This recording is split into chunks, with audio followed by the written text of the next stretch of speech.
It's the Josh and Josh Talk Wrestling Podcast with your host, Josh. And with me, as always, he may not be the game, but he's still pretty damn good. Josh, how are you doing? Hey, good. What's up, peeps? How y'all doing? Wait, why did I ask that? No one's going to say anything.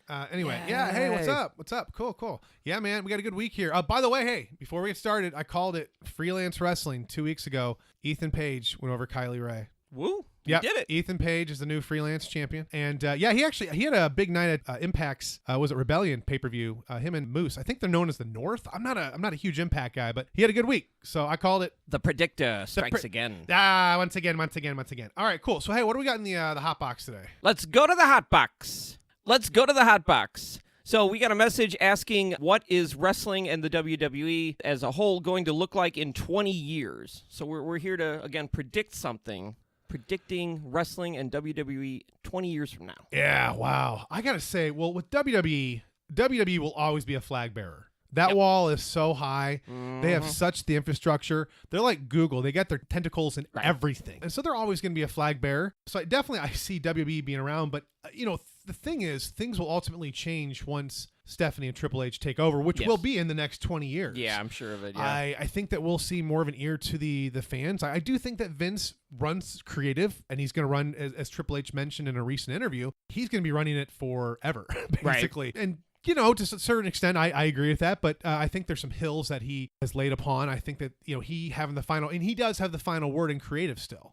Yeah. So nothing gets past him. And I think that, honestly, you look at the sort of the history, or not the history necessarily, but you look at how wrestling is today, and the ratings aren't great. And we'll talk more about that in our news bits in a little bit, but the ratings aren't great right now for WB. So ultimately, I see Triple H and Stephanie would be taking over. I see that they will, of course, be running things. And you look at NXT, that really is kind of what I would predict would siphon up to the main roster. Sure, right? Of course. So I think that what we're seeing NXT, where it is, they do focus on wrestling. They focus on telling a great story, and they take out a lot of fluff. Anytime I watch NXT, every one of those matches, I walk away satisfied with overall. Like, they're hungry. Right. And I guess there's part of it I'm being biased because there's that sort of, that as a fan, since it is a developmental league, you sort of give it that mulligan that it's not going to be the top tier stuff just quite yet. You adjust your expectations. Sure. Exactly. But I do see how they produce the shows. They're still very tight. They're very entertaining. And it makes you kind of want to watch the next week, where I don't feel that way necessarily with Raw and SmackDown. Although, because of Becky Lynch and because of Kofi Kingston, it is still worth watching. But for sure. But anyway, we'll get to that later. But yeah, so I definitely see with NXT being sort of that it'll siphon up to the main roster. We should hopefully see that type of style once Triple H and Stephanie take over. Right, it's a real window into what we can expect. I mean, it's not going to be exactly the same, but yeah. So let's hope. Yeah, no, exactly. And I mean, and actually to piggyback that, Josh, I think that NXT in the next 20 years, you're going to see like NXT. You already see NXT UK. You're going to see NXT Japan. They're trying to get there. Yeah. You'll see NXT Canada. Well, I don't know. They may just the North America presence, but they'll have different NXTs located throughout the world to again sort of tether it to the main roster. So I think you'll see that as well too. I think the interesting thing I think about 20 years from now is, will Impact Wrestling be around? Will Ring of Honor still be around? My assumption is, yes, Ring of Honor will still be around. Ring of Honor, I can see sticking around. Yeah, sure. They've rolled with the punches. They've got their TV deals. Impact's had many a TV deal, but I feel like it's just TNA as it once was, now Impact. Impact, to me, it's sort of like the little engine that is still doing it. It just keeps going and going and going, like the Energizer Bunny. It seems like it's going to slow down, but then they do some cool things, and it seems like it's going to slow down. They do some okay things, and it just keeps going. I think there's a lot of issues like with the owners. I've heard a lot of ownership issues. I think namely Billy Corgan said some things about, he had that whole issue of he wanted to get out of the deal as soon as he got into it, but that's neither here nor there. But to that point, I definitely see Impact maybe being around. A lot of this, Josh, and we were talking about this pre-show, AEW. It really, how well AEW turns out, that's going to mean a lot. Do we have another WCW on our hands? The reality of the situation is they've had one pay-per-view. And it was good. It was good. It was entertaining, and I liked it, and I'm looking forward to Double or Nothing. But, Josh, it was one pay-per-view so far. It's running on hype steam, right? But there's a lot of hype steam, and that's the thing. It looks really good on paper, right? You can look at All In. Double or Nothing's coming up. That's also, I'm pretty sure that's also sold out, right? Sold out, yeah. So, yeah, on paper, it looks really good, and it's, it's backed by big money, and it's got smart people who know what the hell they're doing on it, and every week, if you're paying attention to wrestling, the dirt sheets, somebody else is jumping ship probably for AEW every week. Every week somebody's asking to be released from WWE or something, and that doesn't necessarily mean they're immediately going to go to AEW, but it's certainly interesting how now wrestlers have that bit of leverage to kind of negotiate their contracts more and have an option. So we're really optimistic. You know what I mean? We want that Monday Night War. We want that competition. We want the wrestlers to be more taken care of. All of the above. So, like, I'm going to buy into it. You know, I believe, man. I believe, right? Well, we have no reason not to believe right now. Right. I mean, they did have one show, but it was successful. I think you can't argue that. It was a successful show all around. I think that they're doing it right, it seems like. They're taking their time. All this TV deal is marinating. They're making announcements. They're making big deals. You know, they've signed 40 contracts, and they had, I think when they had 15 or maybe 20, 25 or so under their belt as far as contracts, they had sort of an announcement party in Vegas. They made a spectacle of it. So they are doing the right things, it seems like. And they've got, you know, this as far as exclusivity. Yeah. And it sounds like they got a TV deal, somewhat. Probably. But yeah. So, you know, so far all signs are pointing to, these things are going to work out. But yeah, ultimately how well they do, that's going to dictate a lot in the future. And to your point earlier, Josh, you know, it seems like talents are trying to get out and maybe go to AEW. We know Revival seems like they were offered a multi-million-dollar deal, and they turned it down. And or at least at this point, last we heard, they haven't accepted it. So you got that. You have Luke Harper, who's basically being held hostage. He's trying to get out of WWE. And well, you know, hey, a contract's a contract. What's best for business for Vince? Is to keep this guy on the shelf for 6 months. Now, honestly, I think Luke Harper is pretty underutilized myself. John Cena said that in an interview. We mentioned that in the last show, you know, how he's underutilized. I read some interview where apparently Vince didn't like Luke Harper because he couldn't do a Southern accent. Yeah, the man from Rochester, New York, expected to do a Southern accent, apparently. Well, to me, it seems like that's got to be made up. Like, I mean, come on. Luke Harper's a good actor. And, I mean, 4 years, I'm sure you could learn how to do an accent of some sort. And I feel like he did. I felt like he did sound like he was like a rough, I don't even know if I'd call it Southern, but it passed enough for me that I was like, well, I didn't think of him as like a regional character. I thought him as a member of the Wyatt family, who's just sort of a badass. Well, this is Vince McMahon we're talking about. There's all kinds of stories about Vince being out of touch, not understanding things. So, I mean, I wouldn't be the least bit surprised if Harper was able to do a Southern accent, but Vince just didn't like it or something. You know what I mean? Yeah. Well, there's so many possibilities. It sounds really bad, though. So I'm going to try and let it go and just say, okay, I'm sure there's other reasons for it. Well, yeah, you know, I mean, so much, getting back to just, you know, as far as 20 years from now, what wrestling's going to be like, just think back to 1999. Did you think ECW was going to shut down? Ultimately, yes. I think there was already, it was pretty transparent about the money problem. So I think you saw that. So that could be like the impact. So, you know, ECW could be like this, you know, the impact there, you know. But WCW, well, we saw that they were losing the ratings at that point a little bit more. Honestly, like, I thought WCW would be around for a little longer. It was after about the millennium, after 2000, then I was like, okay, yeah, this is not going really well. It was like every Thursday Night Thunder, every WCW Monday Nitro was like they're all ending like disqualifications. The world title, I swear, changed like 20 different hands within like 6 weeks. One of my buddies had mentioned that I guess the longest reigning champion of that era was known as Vacant. Oh, there was the vacancy of the championship was the longest reign. I think it's nuts. And generally, I don't think that there ever should be a vacancy on a championship unless it's for like 2 weeks. But like, I think about WWE, it was the whole Kane, Undertaker, Stone Cold, Steve Austin. That world title sat on the shelf for 6 weeks. That's way too long. Now, you want to do like a week or two or something, that's one thing. Or if I guess you have a tournament leading up to it, but I'm just like, oh, sure. To me, it just kind of bothered me, just sort of just sitting there, like, and it was based on some type of contract thing, but something that prestigious, you would think, you know, everybody be chomping at the bit, so you'd want to get something done quickly, sure. Or if anything, what you would do is you would just have like Vince say, well, I'm going to announce my champion, and just automatically assign someone as a champion, and then basically have them, you know, put the title up then. But I don't know, it kind of always bothered me. But anyway, it's interesting to see. I mean, 20 years from now, 2039. Again, I think WWE will still be around. I think we'll see NXT keep going global. Sure. WWE will keep going global. All signs point to AEW doing well, but I mean, 5 years from now, we could maybe look back and like listen to this podcast, like, wow, were we wrong? Or we could even be that we were right, but we weren't even close to being as right as how successful they were, which I hope it is, because again, for all the reasons that more competition is better for us as fans. It's also better for the real fans too, and the real fans are not us. The real fans are wrestlers. They are the real fans. And I mean that with, like, you know, as far as complete honesty. It's best for them. They get paid more. Those benefits, you know, we talked about health and benefits. Health and benefits. Why aren't we doing that chant, you know? That's an opportunity there to get this over. Like, as far as put that gasoline on the fire. John Oliver set this up, and we could keep this going. We're able to get divas in the main event. Why can't we get health and benefits for wrestlers? That's a damn good question. Folks are selective with what they want to push, isn't it?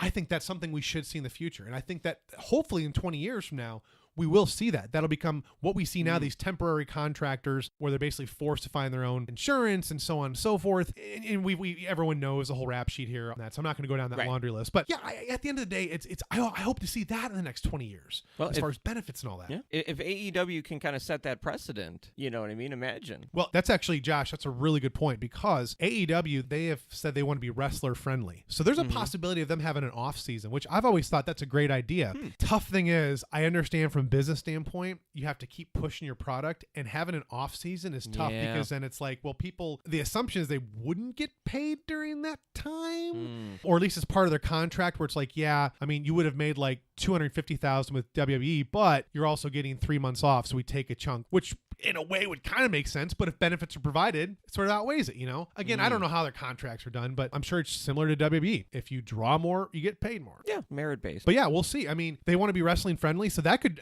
be a huge game changer if they decide to take an off season. So, the future is unlimited right now at this point, which is great because it hasn't felt that way for quite some time. Oh, yeah. AEW has lit a fire underneath the industry. I think it's awesome. But yeah, anything else you want to add on that, Josh? Josh, what are your thoughts? What do you see 20 years from now? The landscape of television itself, I think it's going to really have a lot of bearing on how everything in wrestling unfolds. We're already seeing it now. We've got things like CBS All Access. Yeah. There's always Hulu, Netflix. They kind of started things, but now we're starting to see people are cutting the cord on cable, but now we're just picking up a bunch of apps. A la carte type stuff, which in some ways can be good and it can be bad. And so I think that moving forward, it's going to be really interesting to see how that affects wrestling, because as we all know, if you don't have a TV deal, your promotion, it's not going to be with the big boys. You know what I mean? You're never going to reach that WWE point or AEW. AEW knows this. So it's going to be interesting to see, because you're not going to necessarily, I don't know if we're going to have the USA Network in the form that it is. We might have an app instead. And is that going to still mean that it's a live thing for Raw and SmackDown, or is it going to be something different? How's that going to affect NXT? Is it just going to move to the network itself? Well, wrestling would have, just to that point, like wrestling would have to be live, because with the internet, like if wrestling's not live, forget it. Yeah. So they'd keep that, but is Raw and SmackDown just going to move to the network? Is it going to be on both? Is it a simulcast? It's the sky's the limit, right? So that's going to be exciting. I don't know exactly what's going to happen. Yeah, that's actually a great point you bring up there. That actually becomes a war, because then it's like, well, if we're just doing apps, same deal. WWE could be like, well, we'll go to USA, or CBS offered us something, and you have Fox in the mix now, and they have their own app. So that's again, it's like, there's all these layers, and it's how well SmackDown does on Fox. Yeah. Why not? Like at this point, wrestling, it's not white hot as it once was. It's not commanding Monday night. People still know of Monday Night Raw. Raw's been around for 25 years at this point. Everyone knows what Monday Night Raw is, but at this point, Monday Night Football is still commanding. There's other shows that are commanding Monday night that's not. And so why not try to find another spot along the week? Maybe Friday night is where it's at, because people, I don't know. I actually liked when SmackDown was on Friday nights, because it was fun. Like you get home, have some drinks, get some pizza, whatever, with friends, you have some good times, and SmackDown's playing in the background, and that was a good era too. Get Edge and it was. Yeah, that's Edge and Batista. Now you just brought up that point about basically appointment television, because it's live. I feel like we're slowly drifting away from that. There's always going to be people like you and me, hardcore fans, who need to see it live. I need to see WrestleMania live. You know what I'm saying? But there's a lot of people who are they're just used to consuming content on demand. I don't get to see Raw or SmackDown live. I have to watch it the next day on Hulu. I'm okay with that. I'm used to that. Like I said, I couldn't imagine doing that with pay-per-views, but I imagine that there's some people who they're going to grow up, and we're talking 20 years from now, right? We're talking about the internet generation. My niece is 16 years old right now. Yeah. She's never known a world without the internet. Right. So you're going to get people who've grown up on just all in-demand content, and we're talking 20 years from now, so who knows what kind of crazy stuff they're going to have. But I don't know. It's going to be interesting. The metric is going to change, and it's already started to change. Ratings are also taken into account with Hulu consumption and things like that. And actually, so to clarify that, I guess what I was sort of looking at was doing advanced tapings. Like NXT just recently did 2 months worth of tapings. Oh, I see. That's kind of what I'm talking about. Like it's one thing, where we all sort of technically watch a taping, right? Like I watch Raw on Tuesday. I watch it recorded. But to me, it's still technically live because I've stayed away from social media. I haven't done anything. That's one thing, but you can't do that. If they do 6 weeks of tapings, I'm going to hear something. I'm going to see something on Instagram. I'm going to hear about something in the office, or one of my friends, you'll mention something by accident. You know, so that's where I'm kind of coming from. Like they couldn't do like 8 months worth or like 2 months worth of like tapings like like Impact does currently. But no, to your point, yes. I mean, it's an on-demand type thing, and I wouldn't even say it's just Generation Zers. We're all that way. We all need on-demand right now. It's just life is so busy. I watch everything in bits. Yeah. I mean, I'm basically someone who scoffs at the idea of appointment television unless it is wrestling. I mean, I have a hard enough time with the fact that I have to make an appointment to go see a movie at the movie theater. You know, like that irritates me enough. So it's gonna be interesting how that works out and how like the way people consume media affects how wrestling works. Like we've seen like WWE dabbling with Facebook video, bite-sized chunks with the Mix Match Challenge. Like, are we gonna see more bite-sized stuff? Maybe. Are we gonna have just webisodes of 15 minutes real quick? Maybe. I mean, I don't know. Like I know it's kind of silly to think about it now, considering how there's now rumors of SmackDown going to 3 hours. You know, like you would think that WWE just wants to keep pushing longer and longer content, but I don't know. I think in 20 years it's going to shake out that maybe people like smaller bite-sized chunks somehow. I don't know how that's going to work, but like maybe Raw will be a big show, and then to fill in the gaps, they have some smaller chunks here and there. I don't know. Well, they already do that. And actually, I know a couple friends that just watch the highlights, especially when it comes to Raw and SmackDown. So yeah, people are already doing that. I know some people that just read the results. Oh, really? Okay. There's actually been sometimes when it comes to Raw and SmackDown, I'll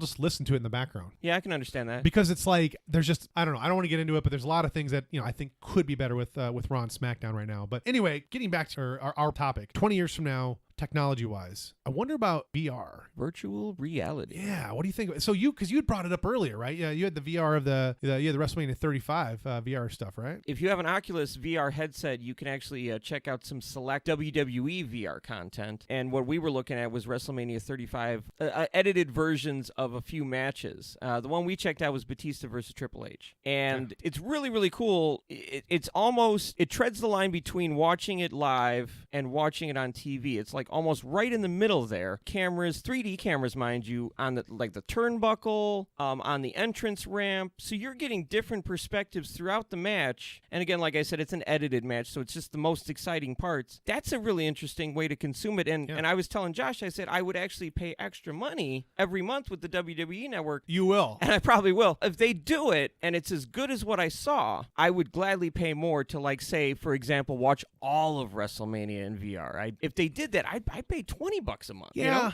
you know? I would say as long as they do it, because I usually watch WrestleMania with someone or some people, as long as they do it where you can turn and see people like as an avatar or something. Yeah. That might be cool. But I also like to, I don't know, there's a sort of that human engagement part I like too. But no, I mean, the VR is cool itself. Let's not sugarcoat that. That was really sick. It was cool. It's a nice option, right? Yeah. You know, I wouldn't necessarily want to do it all the time, but applying this to our 20 years ahead thing, Raw in VR, I think will happen. Oh, yeah. You'll see it in VR. You'll see it in movies. Like, at some point, you know, we'll see Avengers Endgame where you turn around, you see Steve Rogers in front of you, you got Black Widow, and you're all about to fight Thanos. Right in the middle of the action. Right. Yeah. And so I think there's, you know, Spielberg had mentioned this before, where there's a lot of challenges and hurdles to do in a 360 recording, but I don't know. I think that we see it where you can focus in on a certain spot. Rather, a lot of this is, you know, the onus is on the director. You know, like if you have a focal point, focus it right there in the center. But, you know, when you have people enter the scene, you get to show like the different environment, whether it's like trees and whatnot and just all that cool stuff. But yeah, it's like an IMAX. You know, people go to IMAX, like you can look at the stuff on the side, but you know what your responsibility is to do. As a viewer, just look at the damn screen, right. The focal point, right? Yeah. So we all know that. So I think it's a give and take. But yeah, I definitely see VR being part of wrestling in the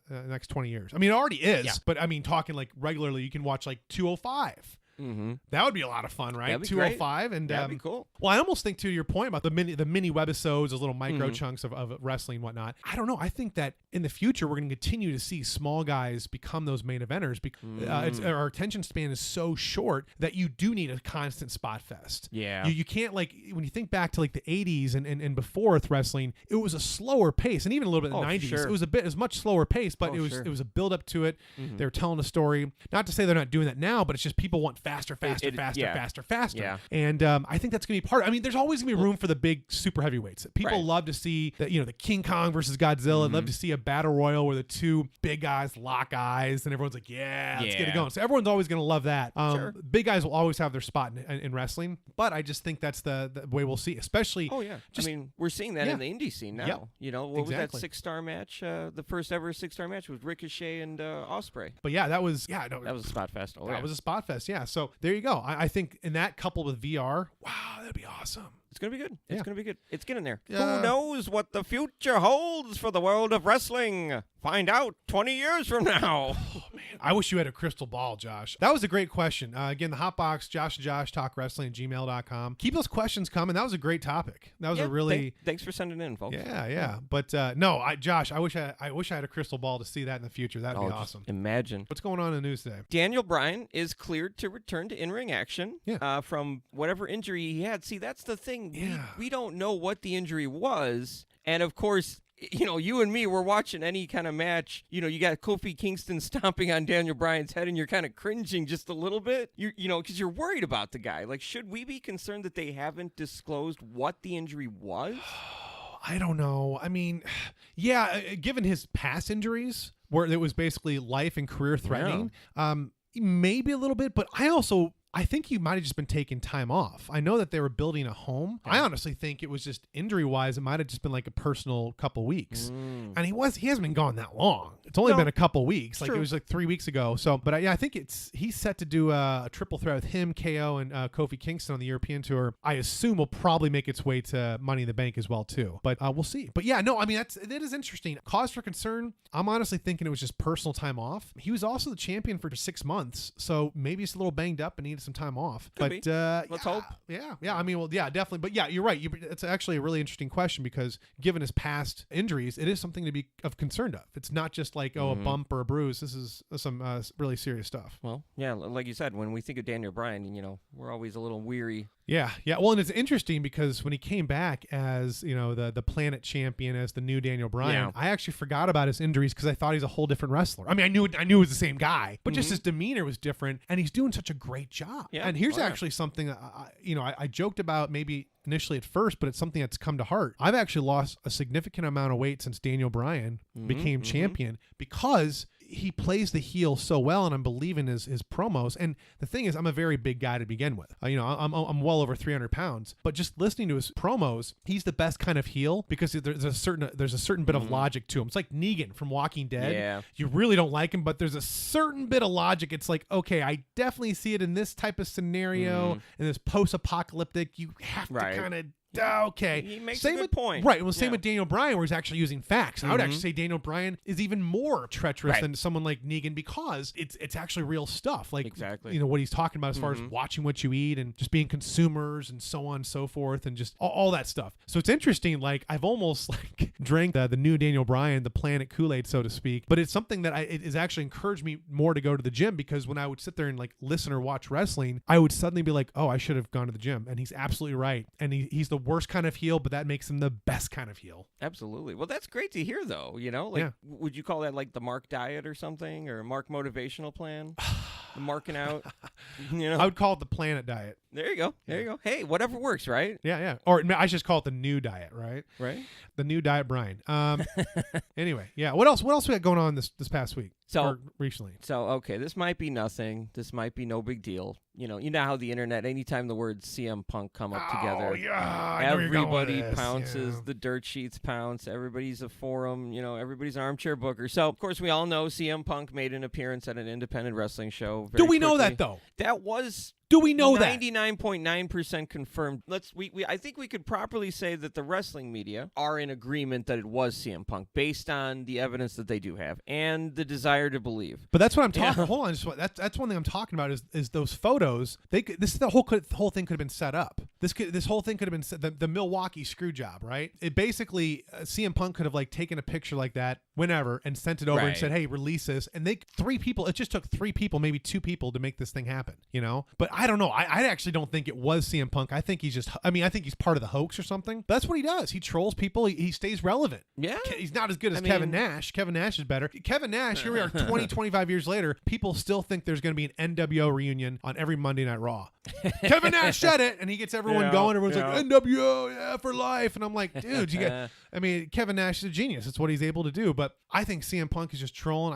I don't know. I don't know if it was. I don't think it was him. I think it'd be cool if it was him, but I don't think it was him. Well, for anybody not familiar, I'll just run down a couple pieces of evidence. So, he was wearing the same sweatshirt is one of the reasons. That can be bought at WWE Shop Zone, right? Well, I forget what the shirt was, but he was wearing that. There's a photo of him at the event earlier in the day. He took a photo with a fan or someone wearing the same shirt that was later seen heading into the ring. Okay, that's not rock solid evidence. That's one of the things they use, right? The other thing is that there's a quote from an interview where someone asked him if he'd ever return, and he said, "Well, the only way I'd ever do wrestling again is if I'm dressed as a ninja, masked. No one knows who I am. I run in, I do a quick run in and GTS somebody, and then I run back out," which is virtually what he did at this event. Again, that's not rock solid evidence, so I understand your reluctance to believe it. Hey, that could just be a callback, Josh. That could just be like, hey, you know what? I said this once. Boom, I'm gonna do it now. Like, people still today don't know what CM stands for. Oh, it's in court documents. It's been confirmed as Chick Magnet. He was under oath. Wow. When he said it, he was under oath. Well, we'll see. It's also like I've also heard Cookie Monster. So I don't know. I think that could be a troll thing too. So I don't know. He's a man of mystery. That's the thing. Well, that's the thing we want to believe, because think about it. People still chant his name, and I realize that half the people chanting his name are just trying to razz WWE. They're not necessarily chanting for CM Punk, but the other half is, I think. So even now, people still want CM Punk. So they're so light. They want to believe. You know what I mean? They're Fox Mulder. They want to believe. Well, here in Chicago, he's not looked at as honestly favorable. Like, you hear, I've been at independent shows where people will be like CM Punk, and people start going, beep that guy, beep that guy.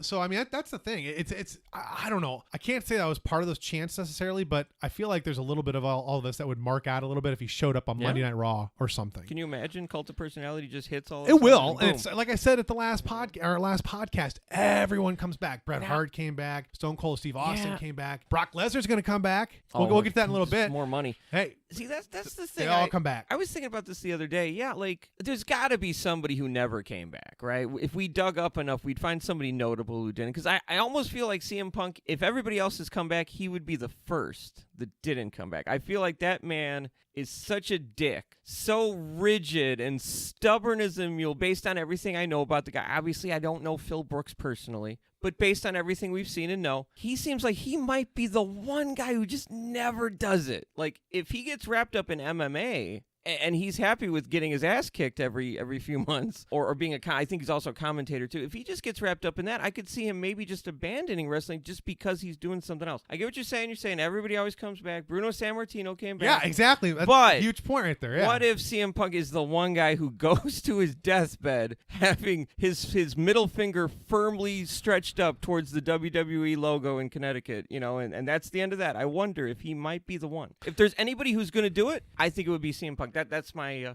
overall. I think they'll buy him. I think they'll ask they'll give him whatever he needs to come back, and if it's just one pop. Plus, the other thing too is CM Punk needs the forum. These independent shows, if we're gonna go with it was him, although I'm still gonna say I don't think it was him, but if we're gonna go with that it was him, right? Those will only last. It's just something to get a bigger deal going on. If he's going to AEW, which that would be a huge thing to have him show up at AEW. That'd be amazing. Well, that's one of the. I know they've tried to sign him, but yeah. They've left it kind of mysterious. I mean, obviously, hey, we don't know that he signed, but they have mentioned they reached out to him. Oh, I'm sure of it. And I think, well, it's Kenny Omega, or was it one of the Bucks that said they just weren't sure why he didn't sign. But we don't. Maybe they're trolling us. But it's all smoke and mirrors. Oh, so that's the thing. I didn't mention it. The reason we're talking about CM Punk, because the rumor is the WWE is secretly trying to sign him. Well, we'll see. So, I mean, honestly, can you? Obviously, I mean, as much as Triple H and CM Punk might hate each other, for a fact that if CM Punk said I want to come back, it would just make they could print money, so they'd take him back. That. Yeah, but it's kind of like, it goes without saying that they'd be willing to sign him at least. There's a lot of legal things there, so unless they're taking care of a lot of this legal stuff like under the table, there's a lot of stuff they still have to get sort of sift through. You talk about the lawsuit? Yeah. From the doctor? Well, I mean, is that over? That's a separate thing from WWE. That's the thing. That doctor personally sued him, not WWE. I think WWE officials were called in to speak maybe, but the actual lawsuit, from what I understand... Oh, I didn't know. I thought WWE was part of it. Interesting. Okay. They might have been named as a witness or something like that, but because the doctor was suing Punk for defamation was what I understood. So there was more between him. Hey, well, I mean, we'll see, dude. Like CM Punk, I think it's the one ace in the hole that WWE hasn't used. And I'm here at this point, they're trying to pull a rabbit out of a hat, but they don't have a hat to pull it out of. We've seen that with creative. I mean, really, this past SmackDown, I think if I read correctly, this past SmackDown had the lowest ratings in history. It was from WrestleMania. It was honestly, it was the Monday night after WrestleMania. It was a huge letdown. The Tuesday night was kind of a letdown after that. It was just sort of those two shows, mainly Raw after Monday Night Raw and in recent years, SmackDown, they have been like pay-per-views. They have like those shows, those two shows after WrestleMania are basically like pay-per-views, but they just were, I mean, honestly, they were just regular Raws. There was nothing. They were just regular Raws. Yeah, so I don't know. If CM Punk came back, it would definitely get some ratings, I think. Yeah, no, they'd get such a pop. They could print money. It would be incredible. Yeah. But I don't know. Like I said, we'll see. I mean, I'd love to see CM Punk come back. Well, and speaking of UFC, Brock Lesnar, although they said that he officially retired from UFC, there's sort of this kind of word on the street where actually they just didn't want to pay him what he wanted. Oh. So I guess like typically he would get a percentage of the pay-per-views. I guess he was asking for one flat fee, and I guess it was more than they were willing to give him. So Dana White, and this is interesting to say that, it was ESPN reported it. Dana White is the one that announced Brock Lesnar is retired from UFC. You haven't heard anything from Brock Lesnar or his camp, and Paul Heyman actually does a lot of his managerial stuff too. So you haven't heard anything from Brock Lesnar's camp at this point. I think that's kind of interesting to note. I think it also makes it interesting because Brock Lesnar now is kind of with one less leg to negotiate with, right? He's kind of staying on one leg when he negotiates to WWE, although WWE is still going to give him a lot of money because he improves the buy rate for pay-per-views, the way they've built him and whatnot. He does get the masses to watch in. He does put butts in seats. For sure. Unfortunately, because I don't like that, because I don't like how they've booked him as a part-time champion. Perhaps if they kept him on, well, if they kept him as the beast on the side and he came out for like big things like in Saudi Arabia, whatever, okay, fine, or pay-per-views once in a while, but not to have him as a champion. We want to see the championship defended. That's the thing. The more you talk about him putting butts in seats, aren't we starting to get diminishing returns, though? I feel like that's got to be part of the reason why Raw and SmackDown's ratings are dipping so much. Hey, Brock Lesnar, he hasn't been there and it's been dropping. But here's the thing. We as fans wanted Seth Rollins to be the champion. But I think it gets back to right now everyone thinks Brock Lesnar should still be the champion because essentially Seth Rollins cheated. Yeah. That's how they look at it. Even though Brock Lesnar was the first one to throw the stone in the match. And I explained how it should have been booked. There should have been 20 curb stomps instead of 3 to get him over. Right. And there wasn't. It was sort of just like a quick low blow. Yeah. And it was just like, it didn't feel like it wasn't earned. It wasn't an earned championship. So right now we look at Seth Rollins as sort of a paper champion. I assume we're going to see a 6-star classic with AJ Styles coming up at Money in the Bank to really solidify Seth Rollins as the champion. But, hey, I don't know. The sky's the limit at this point. But I mean, it's interesting to look at those ratings. And it's not good news for WWE. That's the thing. Like, I keep wondering, like, they're trying to get this Fox deal. Like, I mean, like, I don't know what the, how things are going with that or how any of that works specifically. But if I were Fox, I'd be starting to have some real, questions like, what the hell's going on here, Vince? Because, like, obviously they don't want to buy a dog. Well, yeah, they're going to sell it. I mean, I think that when you heard like the earnings report, Vince McMahon is able to sell it like any good CEO is able to sell it and spin it the way that as far as the investors need to hear it. And we heard this all the time with other companies and stuff. This is not a new thing. They're really, what I mean? At some point, you got to address that the ratings are dropping, and they're dropping 3 times faster than other cable network shows. Well, and it's just Raw and SmackDown. Raw more so is very predictable. And there used to be a time where Mondays would come around. I was like, oh man, but I was like, the one thing that kind of got me through the Monday, so to speak, was that I could go home that night and watch Monday Night Raw. And like now I'm not really excited about that. Yeah. And it's like, oh, poor me, wow. But I'm like, hey, I'm a wrestling fan and it was a destination for me. And I'm just not excited to watch it, especially like, in the late 90s where it was white hot with like NWO and DX, the Attitude Era and all that, the Monday Night Wars. I haven't felt that way for a while, but even like 5 years ago, I still felt excited to watch Monday Night Raw, and even a couple years ago. But yeah, definitely in the past year, I haven't felt it. I haven't been as excited. I'm still a wrestling fan. I watch all forms of wrestling, but I haven't been as excited. Yeah, that's the thing. thing. Like, it's just not awesome anymore. You know what I mean? Like, it's kind of silly to use that word, but Raw used to be awesome. SmackDown used to be awesome. I remember back in the day, I didn't have cable, so I was only able to get recap shows on a local network here in Chicago, WCIU. Thank you, WCIU. The U's got it. But there was that and SmackDown on UPN. And I remember it was awesome. I distinctly remember seeing the rise of the corporate ministry and that nonsense, but it was still awesome. And now it's just kind of like I said earlier, I have to watch it on Hulu. I watch it in the morning the next day. That's the start of my day, and the start of my day should be more exciting than what I've been getting. And the thing is, I watched the Hulu version of Raw, and that's 90 minutes. They literally cut out half the show, and even then sometimes that 90 minutes is still not even worth my time. They've cut out half the show. Theoretically, it's all killer and no filler, but it's still sometimes it's just all filler and all filler. You know what I mean? Well, and I think part of it is it's become so formulaic. You look at like The Simpsons. It's like, they're 30 seasons. Yeah. And it's almost like they're carbon copies because now the writers actually grew up watching this. And so now you have like this sort of kind of recycled. Right. Although I think The Simpsons is still amusing. You have sort of this kind of recycled. Yeah. A sort of carbon copy of what it once was. And maybe we're seeing that with Raw. Like the writers grew up watching this. And that's true. I had a theory about this. I call it creative cannibalism, actually. Let's take a look at Star Wars, for example. George Lucas's inspiration was old Flash Gordon serials, westerns, samurai movies, not anything that resembled Star Wars itself. That's the thing. He took all those things and mashed them together and mixed them up and everything to create Star Wars. And now we've got Star Wars movies made by people who are using Star Wars itself as the inspiration. And I think that there's something there it's not necessarily bad, but there's like I said, it's creative cannibalism where you're drawing inspiration from yourself. It's like the snake eating its own tail, and that's not always bad. But I think that's what could be happening in WWE is you get into a rut of like I think the thing is at the time there was no clear definition of, say, Star Wars. There was no definition of like, this is exactly how Star Wars works, and this is how Star Wars looks, and this is how Star Wars behaves, and these are things that will happen in the Star Wars universe, and these are things that won't happen in the Star Wars universe. You know what I'm saying? Yeah.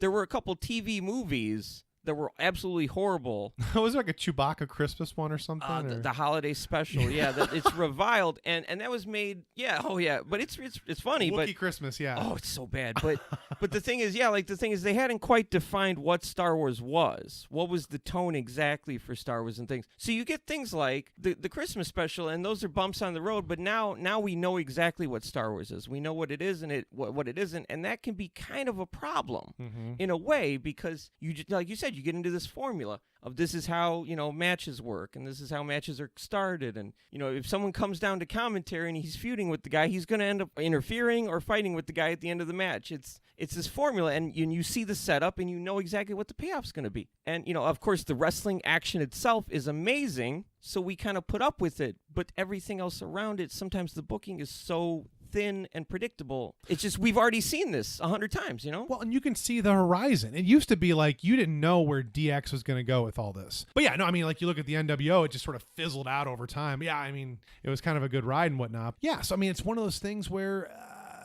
I can see the horizon. I can see what's going to happen with Raw, and there's not a big storyline that's sort of pushing things through. You've got good talent. I know how Baron Corbin is sort of the scapegoat for all this, but I like Baron Corbin a lot. I just think I think he could get some better creative, but I think he does what he's supposed to, obviously, and he shows up and does his job, and he does it the best he can. But then we also have those conversations like we did at our last podcast. How much is it actually ran by Vince McMahon versus USA? Well, and actually I've heard in some cases they work pretty well together, but like you brought up Mattel. Mattel says we don't want to see intergender matches. And so in that case, it's a situation where Mattel sort of calling the shots. And that's a huge step of evolution that we already see in the independent circuit that we're not seeing in WWE. And that could actually, again, getting back to the point, why not have like a triple threat match? Have the undisputed, unified, universal champion, one night, 3 wrestlers, 4 titles. One person takes it all. You got Becky Lynch versus Seth Rollins versus Kofi Kingston.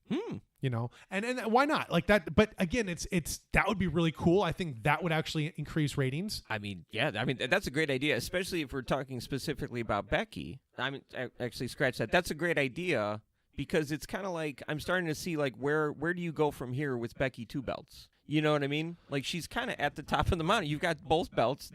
You can't go anywhere from there. Yeah, you assume she's going to drop one at Money in the Bank, though. Yeah, like at least probably. someone's going to cash in one. Probably. Someone, yeah. But I mean, I kind of feel like I want to keep rooting for Becky to keep climbing a mountain. Right. But now we're just kind of rooting for her standing at the top of the mountain, and her character's kind of changed a little bit. You notice she thanked the fans for cheering for her, but like I feel like what got her there was kind of that attitude the of I don't need anybody. Yeah. Like, and so it's kind of like, so yeah, man, I'd love to see like something like that. I'd love to see there to be another another progression, something right up above. Well, you know? and they're talking about WrestleMania 36 that they're already putting Becky Lynch in the main event again. Why not have her take on a man? Hey, have her take on like a Triple H or something. Yeah, and that's how you make that sort of like, you had Daniel Bryan with WrestleMania overcame the odds. Well, you got Becky Lynch, who is really tough, but the one thing that a lot of women genetically lack is the physical, the prowess, like as far as muscular. Right. That's not true, of course, in every case, but just generally speaking from a genetic sense. But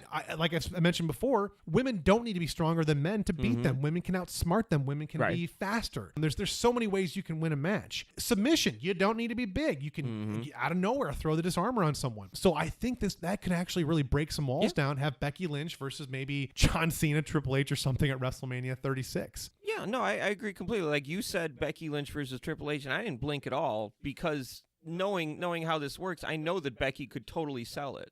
Triple H too. She could kick Triple H's ass in the match with her speed and cunning and whatnot, and it would work. They could totally make it work. Absolutely. Yeah. So I mean, that's definitely one way to look at it. I mean, it would also be cool to see just Ronda Rousey versus Becky Lynch. Yeah. I'm fine with how it's interesting because it's like I understand why they did what they did, but I would have rather just seen a clean pinfall. Again, kind of getting back to the whole Seth Rollins, Brock Lesnar thing. Now, this is a bit different because it was one of those where we here's the thing, Ronda Rousey, no one cheated. It was a triple threat match. Becky Lynch won. It wasn't pretty, but she won. Yeah. Where Seth Rollins was a blatant like, whoa, face, you're a face, man. What's going on here? But again, I know Brock Lesnar threw the first stone, so to speak. But I think it's that, and they were just trying to push that desperation. He was so desperate he had to use a low blow. But like you said, it just makes him look like a jerk face. He didn't need to do the low blow. He could have done the 20 curb stomps, and he would have gotten over. But anyway, back to Becky Lynch. Yeah, so WrestleMania 36, why not have that intergender match? But again, if Mattel's calling the shots, another big corporations like that are calling the shots, we will not see those things. And I think that's what fans want to see. That's the next evolution of wrestling. We should hopefully see in 20 years,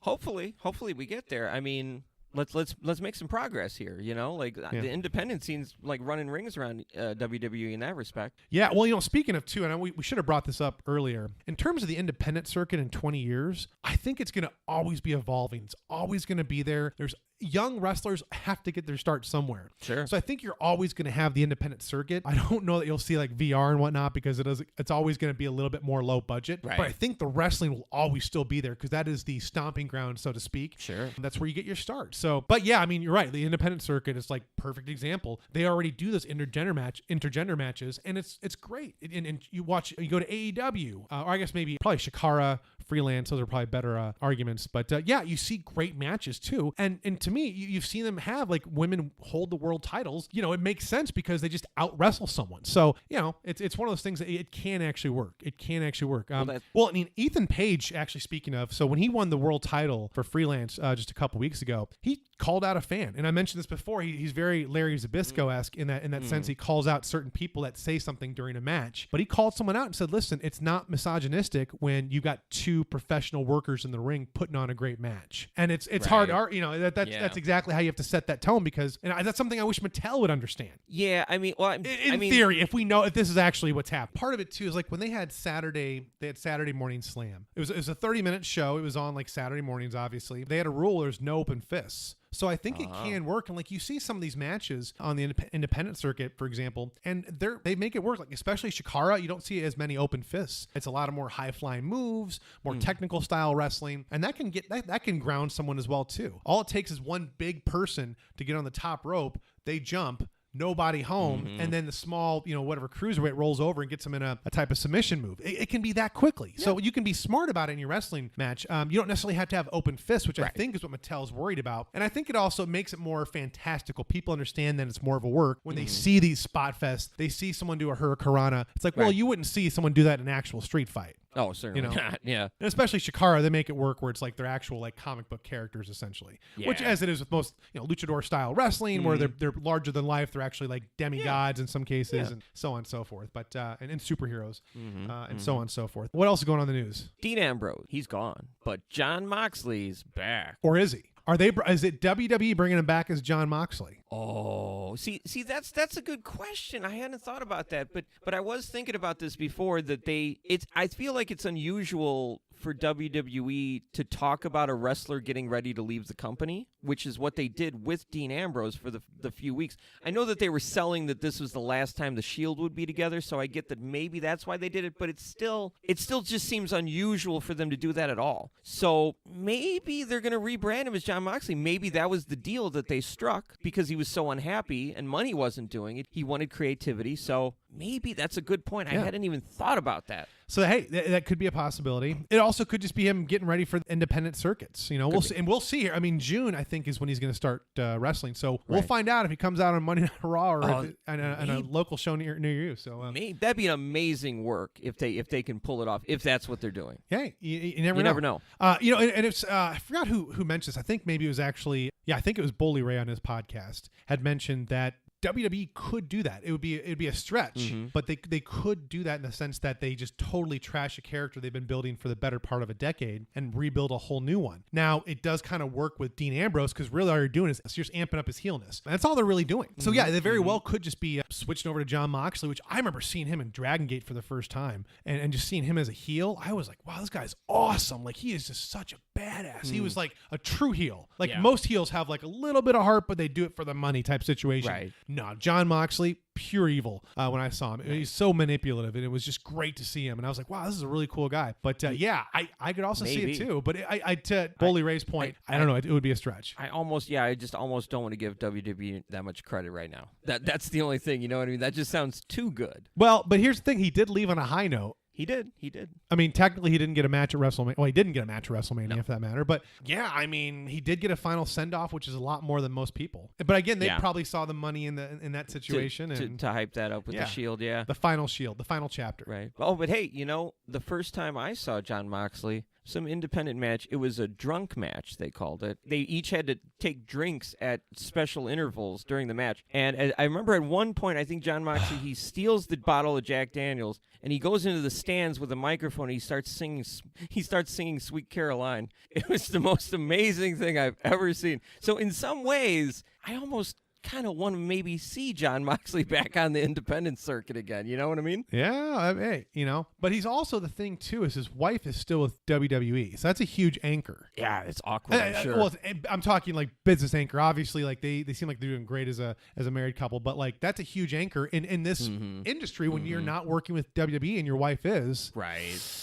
Yeah. And you want to spend more time with her. It's tough because you're on different roads. That awkward, makes it interesting, yeah. So, hey, maybe it makes sense that we'll see John Moxley in WWE. That'd be interesting. That'd make things even weirder because every now and then the announcing team, and it makes sense in storyline. It makes sense that Michael Cole would maybe ask Renee Young about Dean Ambrose every now and then, and she does, but she always has to give this vague, like, I don't know, he keeps that part of his life really personal. Sometimes he's real quiet about certain things.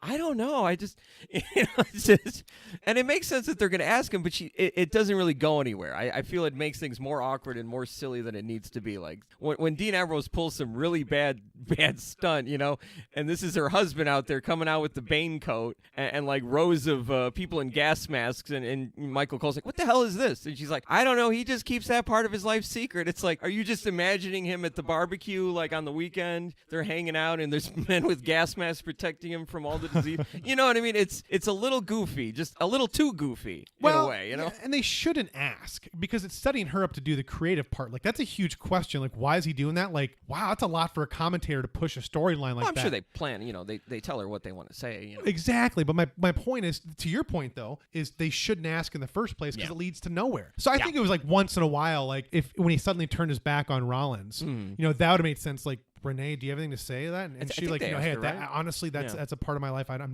know of. Right. I don't know about him on that. So that would make sense there. But like you're right. Every week they ask her, it's like you're asking her to push a storyline, and obviously she wouldn't do that. One, and two, she is booked or as far as produced just to say nothing and be vague about that. So it's a little goofy. Right. Oh, well. But they're at least, it's also to that end they're acknowledging that sort of fourth wall-esque. Yeah. They're sort of acknowledging that because fans are wondering, like, why? What? That's his Right. wife. Why would you just ask her what's going on? So, like, Yeah. okay, now we're doing it, all right? So back off, fanboys Right. and girls, Well, they're doing it, but they don't have anything to do for it. That's the problem. Right. And I think, and I think how they make it work is they do it once Yeah. for the big thing Yeah. or something or twice. Exactly. That's that. But, Exactly. well, hey, hit us up in the hot box, joshtalkwrestling@gmail.com. Subscribe. Get your friends and family to subscribe. Hey, stay cool in the meantime, everyone. Thanks, everybody.